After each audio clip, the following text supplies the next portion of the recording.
Fala galera, tudo bem com vocês? Professor José Augusto na área, trazendo para vocês mais uma videoaula. Bom galera, como vocês muito bem sabem, vocês aí do segundo ano de ensino médio, nossas videoaulas de exercícios maravilhosos da apostila, beleza? Então, conforme vocês forem assistindo aí, né, vai deixando seu joinha, mentira. Vocês vão tentando fazer os exercícios antes de prestar atenção na resolução, ver se acertou, né, ver as possíveis dúvidas que vão surgindo, e aí tirem essas dúvidas aí com os professores de vocês durante a aula, enfim, aula online. O importante é não ficar com a dúvida, beleza? Então, vamos lá, pega a apostila aí, a segunda apostila de vocês, primeira unidade. A gente começou a fazer uns exercícios, né, dessa apostila, e agora a gente vai terminar essa parte aí do para casa, né? Então vamos lá, continuando a página 325. Número 2. Em relação à termoquímica de processos físicos e químicos, é correto afirmar que: letra A. Dissolução de ácidos fortes em água absorve calor. Bom, galera, na letra A ele fala que a dissolução de ácido forte absorve calor. Ou seja, se a gente colocar um ácido forte na água, se está absorvendo calor, vamos supor que a gente esteja colocando em um recipiente, sei lá, alguma vidraria, né? E aí a gente vai sentir aquilo que? Gelado. Se está absorvendo calor, né? O recipiente no qual está acontecendo essa dissolução vai ficar frio, beleza? E na letra B diz assim: dissociação da molécula de nitrogênio em átomos libera energia. Então, libera energia se eu estou então fazendo a dissociação da molécula de nitrogênio, tá? Em átomos, libera energia. Beleza? Vamos lá, galera. Primeira coisa, letra A está errada porque é o seguinte: a dissolução de ácidos fortes em água, ela não vai absorver calor, ela vai liberar bastante calor, né? Então, é uma reação muito exotérmica. Ela libera bastante calor, ela não é endotérmica. Lembra desses conceitos? Beleza? Letra B. A dissociação da molécula de nitrogênio em átomos, ou seja, a molécula de nitrogênio é a molécula N2. Quando ele está falando em dissociação, dissociar é separar, né? Então, se a molécula é N2, a dissociação é separar o N2 em átomos, ou seja, em átomos unitários de nitrogênio. É como se fosse a molécula do O2. A molécula do gás oxigênio é O2, dois oxigênios, né? E aí, a dissociação em átomos, eu estaria separando esses dois oxigênios em uma espécie monoatômica, só um oxigênio, entende? É a mesma coisa que ele está falando aqui, dissociação dos átomos, a dissociação da molécula N2, né, de nitrogênio, em átomos dessa espécie. Beleza? Então, pessoal, para acontecer esse tipo de reação, né, essa dissociação, ela precisa absorver energia para acontecer. Beleza? Então, para acontecer essa dissociação, ela precisa absorver energia para poder separar lá de forma unitária, né, os átomos de nitrogênio.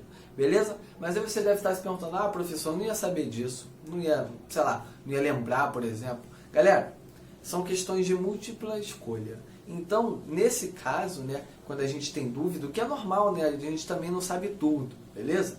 Mas quando surgir a dúvida, a gente tem que ser malandro. A questão ela é de múltipla escolha justamente para a gente analisar todas as opções. Então, vocês vão analisar todas as opções até vocês encontrarem uma que faça sentido aí na cabeça de vocês. Beleza? Então, letra C. Queima de gasolina é um processo endotérmico. Pessoal, a gente falou de queima, né? Reação de combustão.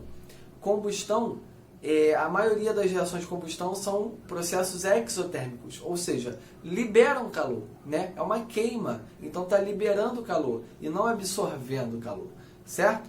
Então, a reação de combustão da gasolina é uma reação exotérmica, ela libera calor para o ambiente, beleza? Letra D. Condensação de vapor de água é um processo exotérmico. E aí, vamos lá. Letra D, certinho. Pessoal, pensa aqui comigo, ó. Condensação de vapor da água. A condensação é uma passagem de estado físico de qual para qual? Pensa aí um pouquinho. Vai. Ó, condensação. Água passando do estado gasoso para o estado líquido novamente. Beleza? Galera, vamos lá. Se fosse o contrário, deixa eu fazer aqui, ó, diferente. Ó. Daqui para cá é do gasoso para o líquido. Daqui para cá é do líquido para o gasoso. Beleza? Do líquido para o gasoso, libera ou absorve calor? Para a gente passar a água do estado líquido para o estado gasoso, eu preciso fornecer calor ou tirar calor? Fornecer calor, certo? Então, o processo da direita para a esquerda é endotérmico, tá? Vou dar aqui, ó. Endo. Em contrapartida, se eu quero passar do gasoso para o líquido, eu preciso tirar calor. Eu tenho que resfriar aquilo novamente, né? Condensação, que é um fenômeno que ocorre lá com a água das chuvas, beleza? Ela está no estado de vapor lá em cima, e aí ela vai condensar, ou seja, ela vai voltar para o estado líquido, e para isso ela precisa perder energia, né? Ela precisa liberar energia na forma de calor, para isso acontecer, tá? É um processo exotérmico. Então, é só vocês verem, né, os dois lados. Se para um eu preciso dar calor, para o outro eu tenho que tirar. Beleza? Então, letra D, condensação de vapor da água é um processo exotérmico. Certinho. Letra D de dromedário com sede. Beleza? Então, gabarito aí da número 2, galera. Letra D. Foi? Voltando, galera, número 3 da mesma página, hein? A número 3 ela é parecida com o exercício que a gente fez aí na última videoaula, tá? Que fala do suor. Vamos lá. A transpiração é um fenômeno que auxilia na manutenção da temperatura do corpo, visto que a mudança de fase do suor consome energia térmica. Galera, quando a gente sua água no estado líquido, né? Qual seria a mudança de fase? Quando o suor evapora, beleza? E aí, vamos lá. Quando o suor evapora, a gente acabou de ver no primeiro exercício que é uma passagem de estado físico, né? Então, ó, é um fenômeno físico ou químico? Só para a gente começar o exercício. A mudança de estado físico do suor é um fenômeno físico ou químico? Pensa um pouquinho, tá? Outra coisa, né?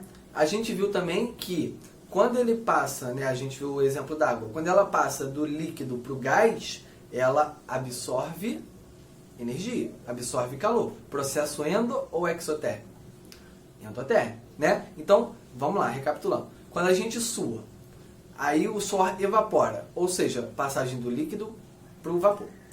Então, para isso acontecer, precisa de calor, processo endotérmico. Então, o processo de evaporação do suor na nossa pele é endotérmico, ou seja, ele absorve calor. E da onde que ele vai absorver o calor?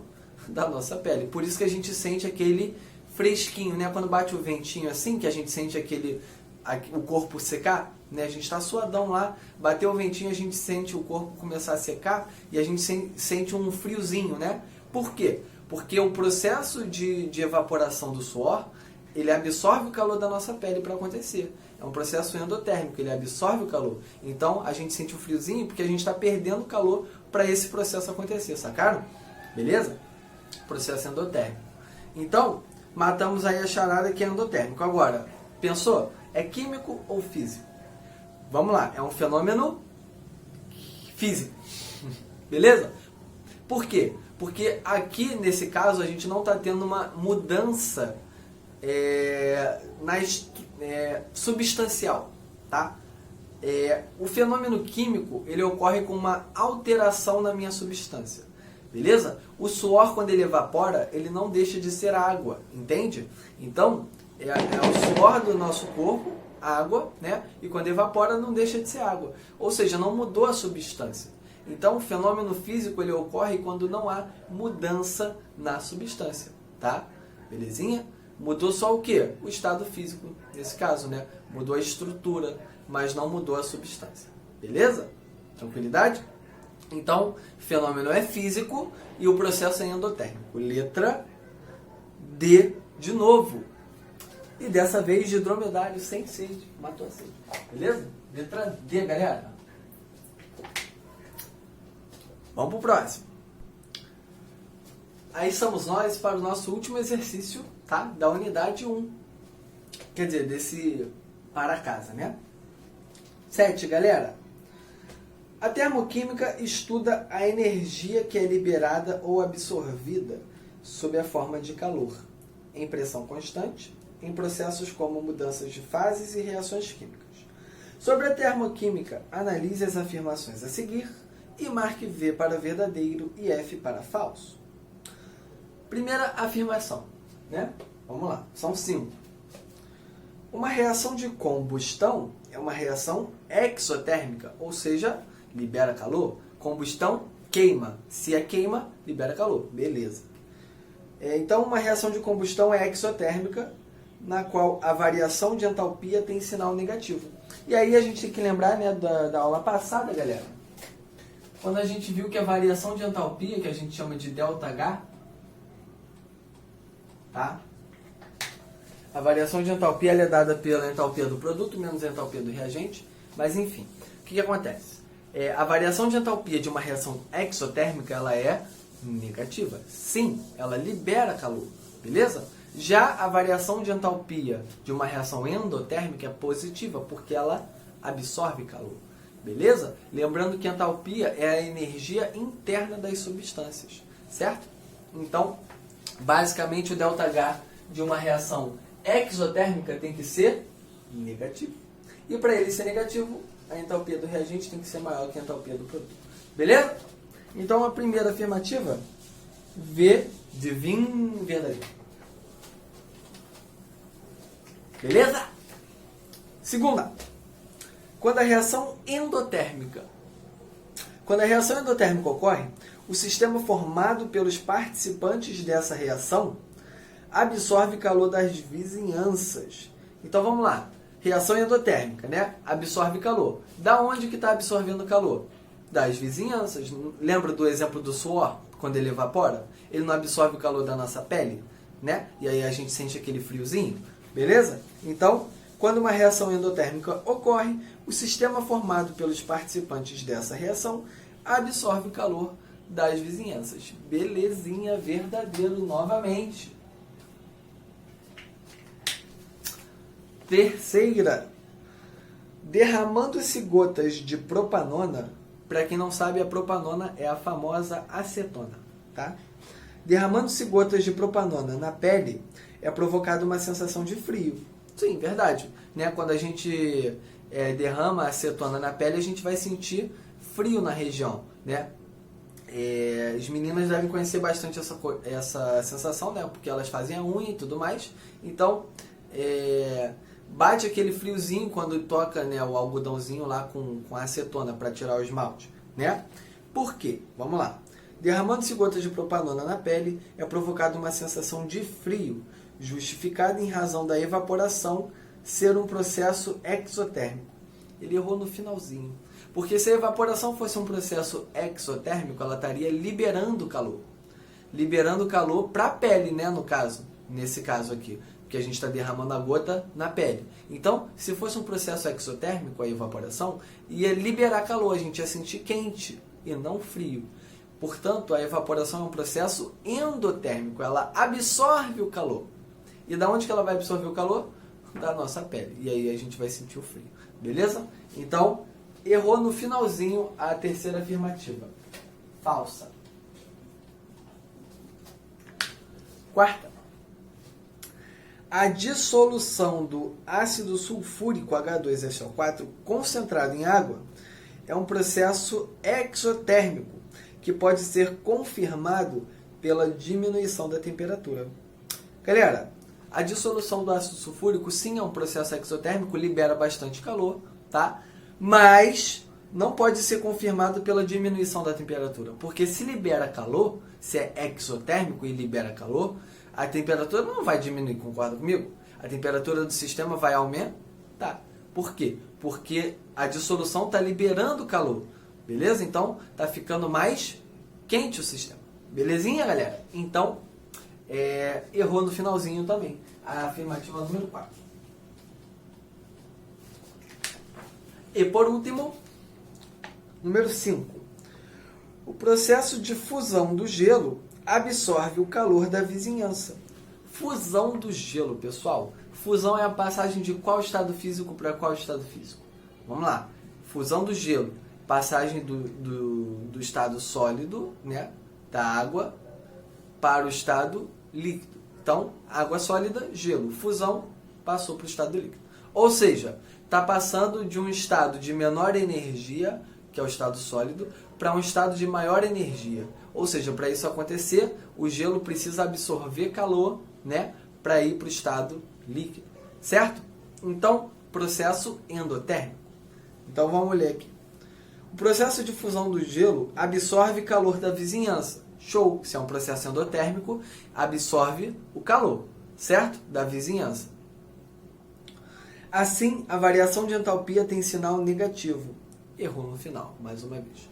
Se a variação de entalpia tem sinal negativo, pessoal, a reação, ΔH menor que zero, é exotérmica. ΔH maior que zero, endotérmica. Beleza? Então, no final ele falou o seguinte: a variação de entalpia tem sinal negativo. Se tem sinal negativo, é uma reação exotérmica, né? Ele está falando de uma reação exotérmica no final. Só que a fusão do gelo não é a reação exotérmica, é uma reação endotérmica. Beleza? Então ele começou certinho, mas no final ele cometeu aquela gafe. Beleza? Falso. Portanto, a gente vai marcar a alternativa que tem essa sequência. VVFFF. Certo? Vamos ver qual é a letra. Letra D de novo. Gente, isso não é combinado não, hein? Letra D de dromedário, só que agora ele está voltando para casa. Já matou a sede, tá de bom. Então, letra D. Olha aí. Deu um bug aqui que eu não consegui nem circular a letra, mas tá bonita. Beleza, galera? Tamo junto agora, gente, ó. Como a gente na aula passada já falou dos outros exercícios dessa unidade, agora a gente vai falar da química orgânica. Temos um tempinho sobrando para falar dela, beleza? Então voltamos, galera, agora com exercícios de química orgânica, beleza? Deixei aqui no quadro pra gente um resumão das coisas mais importantes que a gente viu agora, tá? Até agora, por causa dos exercícios de nomenclatura que a gente vai ver a seguir. E para a gente fazer a nomenclatura dos hidrocarbonetos, a gente precisa lembrar como é que é o padrão de nomenclatura deles, certo? Precisamos saber os radicais orgânicos e também temos que saber, de acordo com como o tipo de ligação vai influenciar no nome, beleza? Então vamos lá, galera. Número 1, né? Diz assim pra gente: escreva a estrutura em bastão das espécies a seguir. Então percebam, antes a gente recebia a estrutura e dava o nome a partir do que a gente via, certo? Esse exercício é o oposto, ele quer que a gente, a partir do nome, desenhe a estrutura. E ele está especificando que ele quer a estrutura em bastão, né? Ou seja, com aqueles tracinhos, certo? Então, vamos analisar o nome e fazer a estrutura de acordo com o nome, tá bom? Então vamos lá. 4-isopropil hept-1-eno. E aí, né, a gente tem que lembrar dos prefixos, certo? Eu não botei aqui de propósito para a gente poder pensar juntos, para vocês já não receberem de cara, tá? Então vamos lá, eu preciso que vocês lembrem disso, tá, pessoal? Vamos para os prefixos. Um carbono, qual é o prefixo? Fala comigo. Met, beleza? 2 carbonos. Et. 3, vai pensando aí, ó. Prop. 4. But. 5. Aí vai ficando mais fácil, né? Por causa do futebol, ó. Pent, de pentacampeão. 6. Hex, de hexacampeão, né? 7. Hept. 8, galera. Oct. 9. Non. E 10. Dec. Beleza? Então, olha o prefixo aqui, ó, ept, beleza? Ou seja, a minha cadeia ela vai ter quantos carbonos? 7. Vamos desenhar aqui então 7 carbonos. Só para começar, tá? 1, 2, 3, 4, 5, 6, faltou mais um, 7. Cada pontinho é um carbono, beleza? Então tá aqui a cadeia com 7 carbonos. Agora eu preciso acrescentar o que ele está me informando ali no nome. No carbono 4, eu vou ter uma ramificação do tipo isopropil. Galera, isopropil, como é que é essa ramificação? E olha para a nossa tabela aqui, ó. Onde que eu vejo o isopropil? Primeira coisa, toda ramificação termina em il, certo? Propil seria com, olha o prefixo, 3 carbonos. Só que com 3 carbonos a gente tem duas possibilidades. Ou a ramificação vai pegar na ponta, ela vai entrar na cadeia principal pela ponta, pela extremidade, ou ela vai entrar pelo meio. Se ela entra pela extremidade, propil, só propil. E se ela entra pelo meio, isopropil, que é o caso desse cara aqui. Então, olha só, tá vendo essa bolinha roxa aqui no meio? É aqui que ela vai entrar, tá? Na minha cadeia. A bolinha roxa mostra aonde que vai ocorrer a ligação com a cadeia principal. Então, olha aqui, ó. Vou pegar isso aqui e vou colocar no carbono 4. Como a gente que está montando, a gente pode decidir se a contagem vai ser da esquerda para a direita ou da direita para a esquerda, beleza? Eu gosto de seguir, né, o sentido da esquerda para a direita, tá? Então vamos contar, ó. 1, 2, 3, 4. Esse aqui é o meu quarto carbono. Se a gente quiser facilitar ainda mais, coloca a numeração, ó. 1, 2, 3, 4, 5, 6, 7. Essa vai ser a nossa cadeia principal. No carbono 4 tem uma ramificação isopropil. Então olha aqui ela, ó.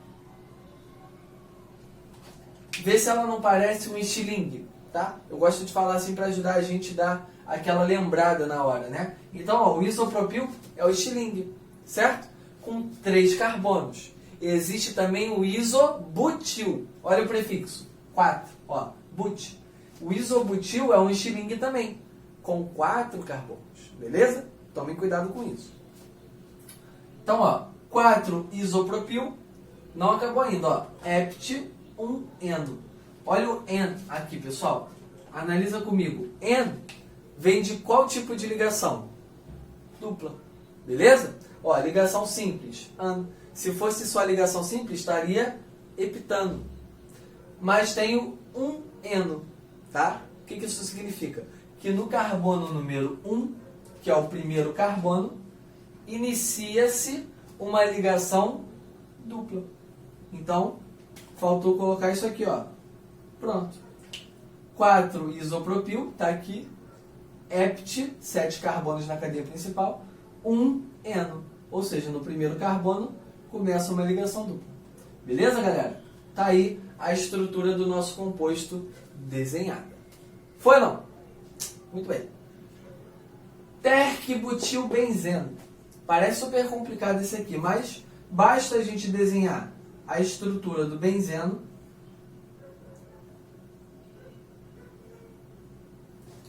Como aqui eu vou ter uma cadeia fechada, né, aromática nesse caso, o primeiro carbono é o que a gente escolher, tá? Lembra que a gente falou que a contagem da minha cadeia principal, ela sempre vai começar do lado mais próximo da ramificação? Quer dizer, sempre que eu diga, né, quando a gente tiver somente a ramificação, mas se tiver uma ligação dupla ou tripla, a ligação tem preferência, beleza? Mas olha aqui, terc-butil, por que aqui ele não especifica qual é a numeração que ele quer a ramificação? Porque como a cadeia é fechada, obrigatoriamente esse cara vai estar no primeiro carbono. Então, não importa o lugar que a gente escolha aqui, tá? Não importa qual lugar a gente escolha, se a gente colocar o terc-butil, vai ser o meu primeiro carbono. Beleza? Então, o T-butil, ó, but é o prefixo de 4. T-butil significa terc, de terciário, que é esse cara aqui, ó. Tá vendo que a ligação, ela entra pelo carbono, ó. Tá vendo que isso aqui? Isso aqui é um carbono, tá, pessoal? Esse ponto de encontro aqui dessas 3 ligações é um carbono, tá? Percebam que esse carbono, no meu radical, ele é terciário, tá? Esse carbono do meu radical é terciário, porque ele está ligado a 3 carbonos. Ou seja, daí que vem o T de terc, de terciário, terc-butil. Olha aqui o sec-butil. Sec vem de secundário. Aqui, ó, a ligação está pegando no carbono secundário do meu radical, que é esse cara aqui, ó, carbono secundário, que está ligado a 2 carbonos. Beleza? Um na esquerda, um na direita. Certo? Então, terc-butil, eu costumo falar que é o pezinho de galinha, ou a mãozinha do espantalho. Beleza, galera? Então, eu vou botar aqui, por exemplo, ó. Tranquilo? Obrigatoriamente, como a cadeia é fechada e a ramificação tem prioridade na contagem da cadeia principal, esse aqui seria meu primeiro carbono. Beleza? E aí, fecharia o ciclo. Ou para cá ou para cá, tanto faz. Tá?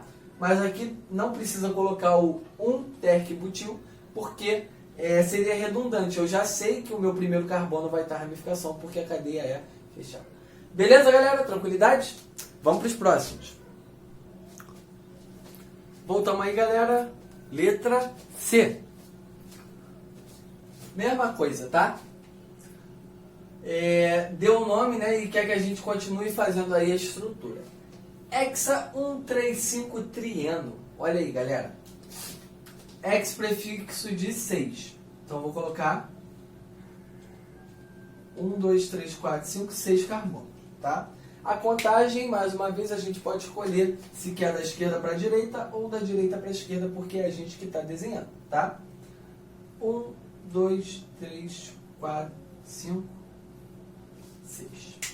Ó, 1, 3, 5. Trieno. Esse tri, pessoal, é um prefixo de repetição. E ele vem antes do que está se repetindo. Ó, trien. O que está se repetindo? En. O en, ele diz respeito a quê? A ligação dupla. Então eu tenho 3 ligações duplas.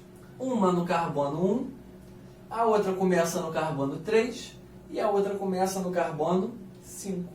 Então olha só, no carbono 1, uma ligação dupla, no carbono 3 começa outra ligação dupla e no carbono 5 começa outra ligação dupla. Então, o hexa 135 trieno é esse cara aqui.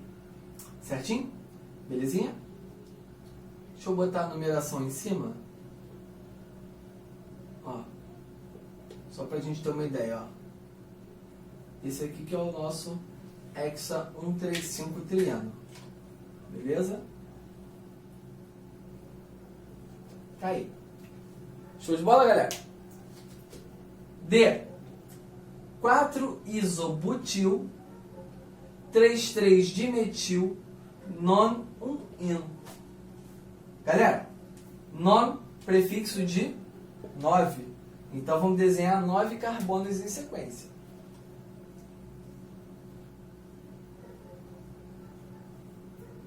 Um, 2, 3, 4, 5, 6, 7, 8, 9, certo?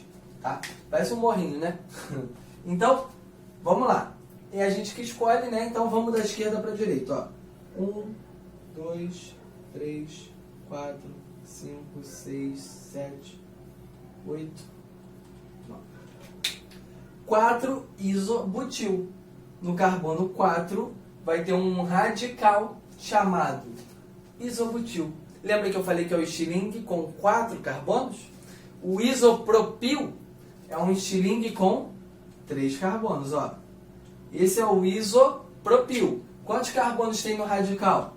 1, 2, 3, né? Um no meio e um em cada extremidade. 3 no total.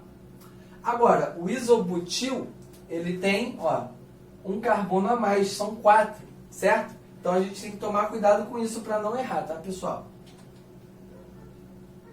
O isobutil, ele tem um carbono a mais. Ele vai ser um estilingue um pouquinho mais extenso.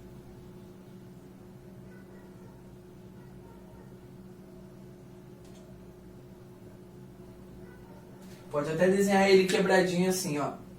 1, 2, 3, 4. 1, 2, 3, 4.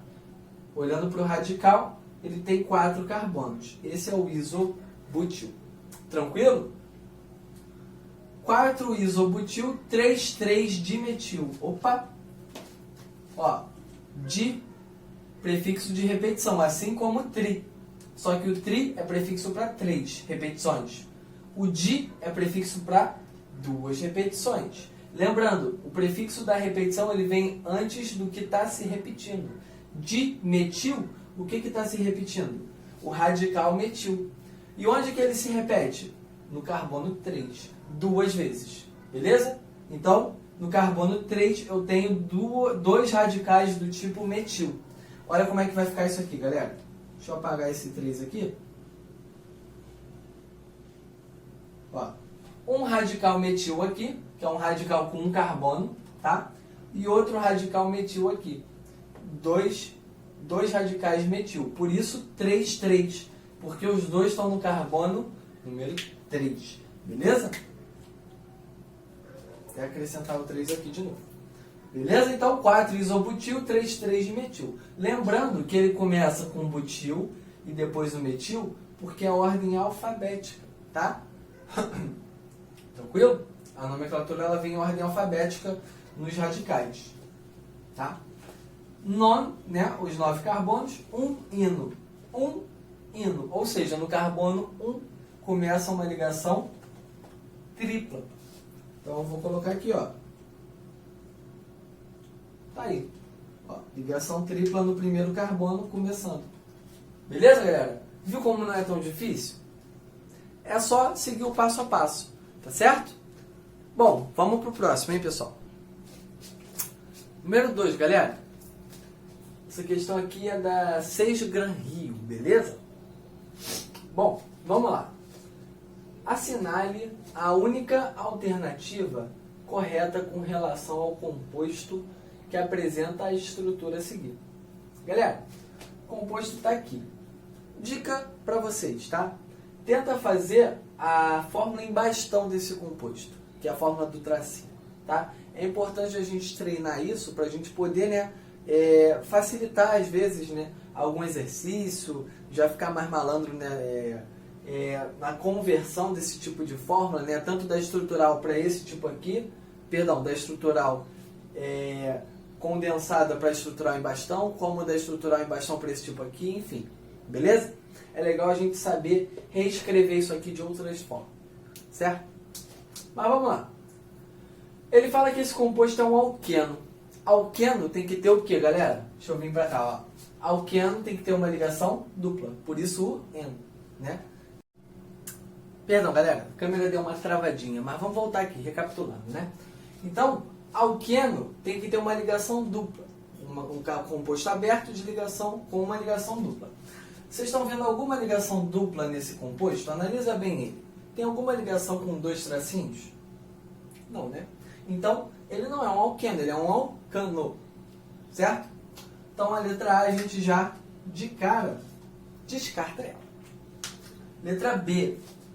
Apresenta um radical N-propila no 4º carbono. Aí, galera, para a gente saber se apresenta um radical N-propila, o N-propila é a mesma coisa que o propil, beleza? Quando bota o N tracinho, esse N, né, é sequencial, quando pega na extremidade. Existe também o N-butil, tá? Que é quando pega aqui na extremidade. Não precisa botar o N, pode botar só o butil, só o propil, enfim. Tá? Então, o N-propila, lembrando que os radicais também podem terminar em ila, é o propil, beleza? Aí, para a gente descobrir se ele tem um radical N-propila no 4º carbono, a gente precisa saber qual é a cadeia principal, tá? As restantes das alternativas, galera, todas elas vão falar sobre os radicais, né? Então, vamos ver qual é a cadeia principal para a gente, de fato, descobrir aí quais os radicais que tem nesse composto, tá? Cadeia principal, maior número de carbonos em sequência. Lembrando, aqui eu tenho ramificações. Então a minha cadeia principal tem que ser, além da maior quantidade de carbonos em sequência, o lado mais próximo da cadeia principal vai ser de acordo com o lado mais próximo, da cadeia principal não. A contagem inicial da cadeia principal vai de acordo com o lado mais próximo da ramificação, tá? Qual é a ramificação mais próxima? Então, primeiro a gente tem que achar a sequência com o maior número de carbonos. Vamos lá? Vamos fazer aqui, então, a sequência daqui para cá. 1, 2, 3, 4. Se a gente descer, 5, 6. Né? Se continuar, 5. Se subir, 6. Maior número de carbonos em sequência. Então, vamos lá. 6. Se eu subir, 7, 8. Se eu continuar, 7, 8. Se eu descer, 7, 8.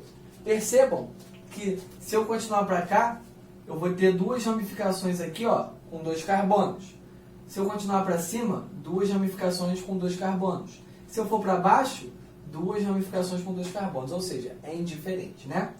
Posso ir para cá, para cá, para cá, vai dar no mesmo, tá? Então a gente descobriu uma sequência com 8 carbonos. Vamos ver se tem alguma maior que essa? Lembrando que eu posso partir de qualquer extremidade, tá? Deixa eu pegar outra cor aqui para a gente analisar. Agora a gente vai começar de cima. Ó, 1, 2, 3. Se eu for para a direita, 4, 5. Se eu for para a esquerda, 4, 5, 6, 7, 8. Então, 4, 5, 6, 7, 8. Percebam, se eu começo de cima, se eu começo de baixo, se eu começo daqui até aqui, é a mesma coisa, tá? Ó, se eu começar 1, 2, esses dois aqui viram ramificações de 2 carbonos. Se eu começo daqui, 1, 2, esses dois aqui vão virar ramificações de 2 carbonos.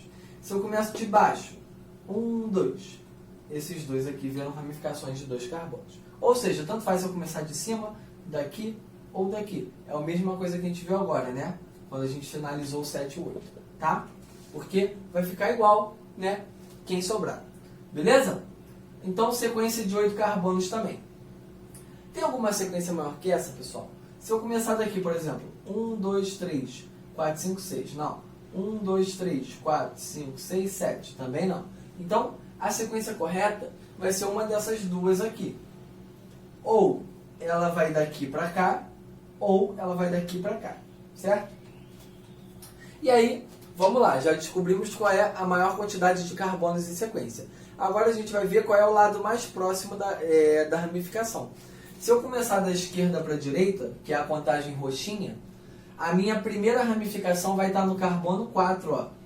No carbono 4 eu vou ter uma ramificação aqui com 3 carbonos, pegando bem no meio, que é esse cara aqui, ó, o isopropil. Eu vou ter um isopropil no 4º carbono, se eu começar da esquerda para a direita.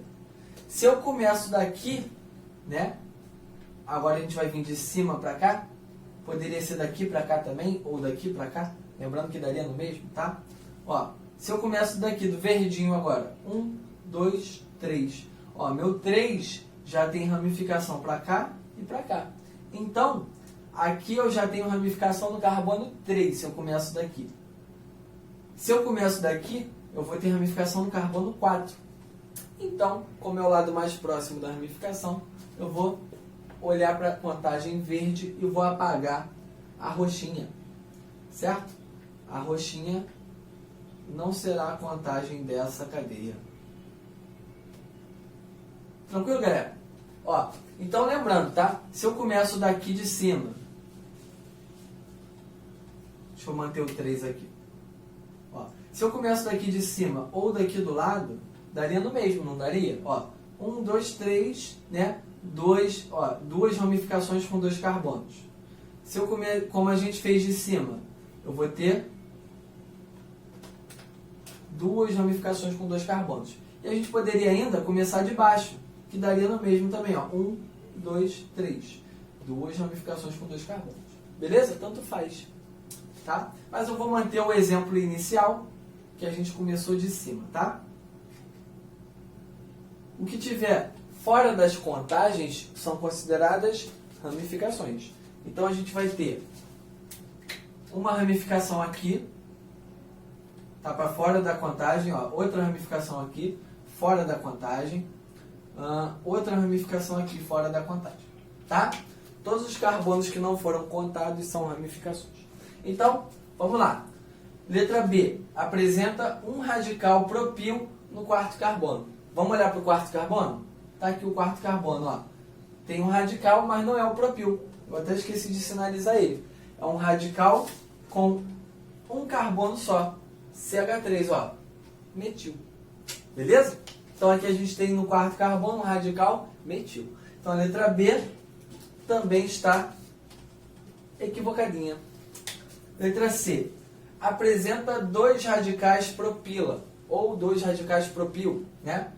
Propil, galera, não tem, né? Aqui tem o isopropil, tá? Não tem nenhum radical propil aqui. Ou seja, também não é a letra C. Letra D. Apresenta 3 radicais etila, ou 3 radicais etil. Quem é o etil mesmo, hein? É o radical com 2 carbonos. Olha o prefixo et aqui, ó. Bom, radical etil a gente tem um aqui, ó. Tá vendo? Radical com 2 carbonos. Tem outro aqui, 2, né? Outro radical com 2 carbonos.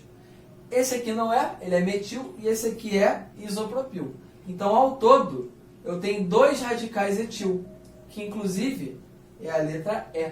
Apresenta 2 radicais etila. Então, pessoal, alternativa correta, letra E, de espécime doida. Beleza? É isso. Número 2, letra E. Tranquilo? Vamos para o próximo. Vamos lá, mais uma, galera. Número 3. Quantos carbonos existem em um alcano com 74 hidrogênios? Opa! Questão meio complicada, né? 74 hidrogênios, eu vou ter que desenhar um alcano. Até chegar a 74 hidrogênios, eu vou ter que ficar contando. Poderia fazer assim, só perderia 30 minutos de vida. Mas tem um conceito de fórmula geral, lembra dele, galera? Fórmula geral é o quê? Qual é a fórmula geral dos alcanos? Tanto, né? Como que a gente faz para descobrir? A partir de um exemplo de qualquer alcano. Lembrando que o conceito de fórmula geral significa que vale para qualquer espécie daquele tipo que a gente está analisando. Por quê que eu estou falando isso? Porque tem a fórmula geral do alcano, tem a fórmula geral do alceno, tem a fórmula geral do alcino, e a gente já viu isso, né? Do ciclano, do cicleno, enfim. Ou seja, se eu estou analisando o alcano, quando eu achar a fórmula geral dele, vai valer para todos os alcanos. Se ele estivesse falando de um alceno, se eu achasse a fórmula geral do alceno, valeria para todos os alcenos. E assim vai, tá? Então, primeira coisa que a gente vai fazer aqui é descobrir qual é a fórmula geral dos alcanos, tá? Lembrando que a gente não precisa ficar memorizando a fórmula geral. Eu vou exemplificar uma substância, que vai ser um alcano, nesse caso, porque ele está se referindo ao alcano, tá? Depois que eu exemplificar, a partir dele eu vou tirar a fórmula geral. Eu só quero que vocês lembrem de uma coisa. Toda fórmula geral dos hidrocarbonetos começam com CnH2n. Beleza? Então, toda fórmula geral começa com CnH2n dos hidrocarbonetos. Beleza? O que acontece a partir daqui vai depender do nosso exemplo. Vamos lá. Pensa num alcano. Um carbono. Como é que seria um alcano com um carbono?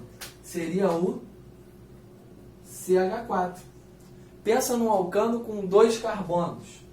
Seria o CH3, CH3. Alcano, ligação simples. Não pode ter dupla nem tripla, tá? Então, ó, alcano com 2 carbonos, eu poderia botar um tracinho assim, um risquinho, né? Ó, um risquinho mostrando um carbono ligado a outro. Fórmula em bastão, fórmula estrutural condensada. Aqui com o carbono eu não tenho a fórmula estrutural em bastão, tá? Não vou fazer um ponto, né, pessoal? Pelo amor de Deus. Beleza? Então, começa a partir de 2, certo? Ou seja, eu posso pegar qualquer um desses exemplos e tentar encontrar a fórmula geral a partir deles. Eu quero fazer isso da forma mais rápida, então eu não vou pegar um exemplo de um alcano muito grande. Imagina, eu quero fazer o exemplo, mas aí eu uso um alcano com 10 carbonos. Qual é o sentido disso, né, pessoal? A gente não quer perder tempo. Então a gente faz com exemplos simples. Pode fazer com 1, com 2, até com 3 carbonos vai. Mas não passa disso, vamos simplificar a vida, né? Então, vamos fazer aqui, ó, esses dois exemplos para a gente poder conferir que bate na cadeia principal, tá? Vamos lá. Toda a fórmula geral dos hidrocarbonetos começa com CnH2n, certo? N é o número de carbonos, conseguem ver, ó, Cn. Esse N é o número de carbonos. No meu primeiro exemplo, vou chamar de 1 e 2, hein? Cadê aqui? Exemplo 1, exemplo 2. No nosso primeiro exemplo, a gente tem quantos carbonos? 1. Então, o N eu vou substituir por 1, tá? Se o N for 1, vou botar aqui, ó, N igual a 1. Se o N é 1, 2 vezes N é o número de hidrogênios. 2 vezes 1 dá 2. Se o N for 1, então, vai ficar CnH2. Perdão, C1, né, H2. Ou seja, eu tenho 4 hidrogênios. Aqui ficaria CH2. A fórmula geral CnH2n, ela não bate com o alcano. Eu preciso acrescentar alguma coisa nela para fazer com que ela fique do formato ideal. Vamos lá. H2, né? Eu preciso que o H dê 4. Olhando para esse exemplo aqui, tá? Olhando para o primeiro exemplo. Preciso que o H dê 4. 2 vezes 1, lembrando que meu N não pode mudar, ó, é o número de carbono, tá? Então, o N continua sendo 1. Fica C1, H, 2 vezes 1, 2. Mais 2, 4. Então, a fórmula geral do alcano, CnH2n mais 2. Isso vale para todos os alcanos. Todos os alcanos. Beleza? Agora vamos substituir o N por 1. Né? Ó, N por 1. C1, H, 2 vezes 1, 2. Mais 2, 4. Pronto. Bateu. Vamos substituir o N por 2. Ó, aqui eu tenho 2 carbonos, certo? 2 carbonos. Então aqui nesse exemplo o N vale 2. Substitui o N por 2. C2.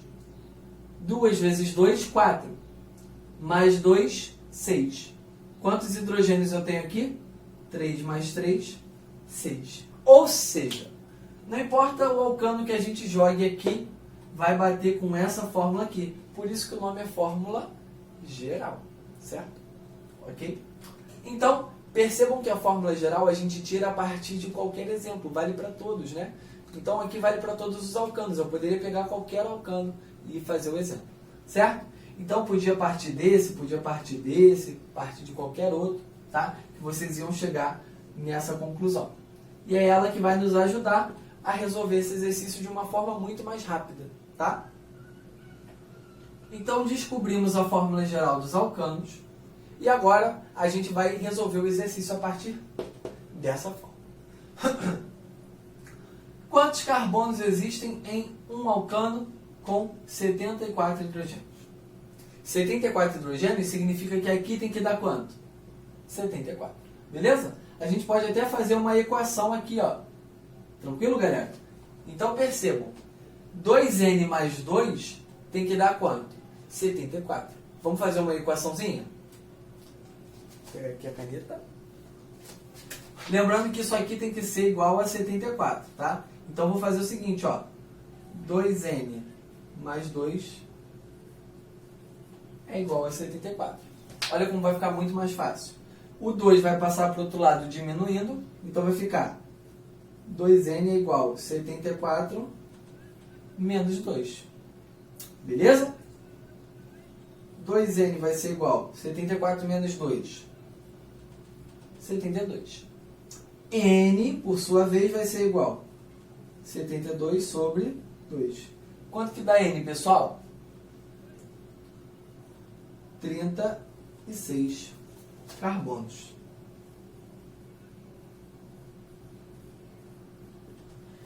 Viu como é muito mais fácil? Agora, imagina que você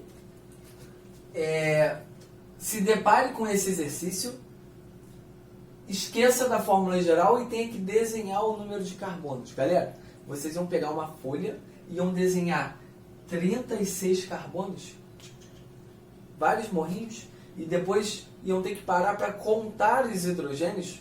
qual é a probabilidade de vocês acertarem fazendo isso? Tá? É bem menor do que vocês serem sagazes nesse conceito aqui de fórmula geral. Tá? Lembrando, fórmula geral vale para todos os exemplos que a gente está se referenciando. Então, fórmula geral dos alcanos vale para todos os alcanos. Dos alcenos para todos os alcenos. E a fórmula geral dos hidrocarbonetos começa sempre com CnH2n. O que acontece a partir daí vai depender do nosso exemplo, tá? Lembrem-se disso, pessoal, tá? Belezinha? Bom, galera, nossa aulinha vai ficando por aqui. Eu espero de coração que vocês tenham gostado, tá? Até a nossa próxima videoaula. Fiquem na paz. Grande abraço a todos. Cuidem-se e cuidem da família de vocês também. Grande abraço, pessoal. Valeu, tamo junto.